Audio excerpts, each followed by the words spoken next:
నిన్ను నవ్వించిన మనిషి నేడు దూరం జరిగితే నీలో మిగిలేది నిరాశే, నిస్సారమైన శూన్యమే. నా జీవితంలోకి వచ్చి నన్ను సంతోషపరిచారు అని అనడం దేనికి? నీ సంతోషాన్ని నీలోనే, నీ హృదయంలోనే వెతకవు ఎందుకు? మనం బయటి మనుషుల నుండి లేదా వస్తువుల నుండి సంతోషాన్ని ఆశిస్తే వారు లేదా ఆ వస్తువులు పోయినప్పుడు ఆ సంతోషం కూడా తాత్కాలికంగా పోతుంది. అది నిజమైన ఆనందం కాదు.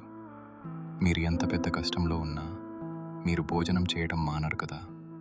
అదేవిధంగా ఏదైనా పనిలో ఓడిపోయినా లేదా బాధలో ఉన్నా సంతోషంగా ఉండాలనే మీ ప్రయత్నాన్ని ఎప్పుడూ ఆపవద్దు. మీకు ఇష్టమైన పనిని మొదలుపెట్టండి. మీరు వేరేగా ప్రయత్నించకుండానే ఆ సంతోషం మీ దగ్గరకు వాటంతటా అదే వస్తుంది. అది ఎలాగంటే నదిలో నీరు ప్రవహిస్తున్నట్లుగా మీ జీవితంలోకి సంతోషం నిరంతరం ప్రవహిస్తూ ఉంటుంది.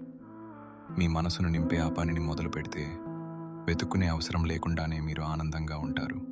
ఇతరుల కోసం ఎదురు చూడకు, నీలోనే దాన్ని పెంచుకో.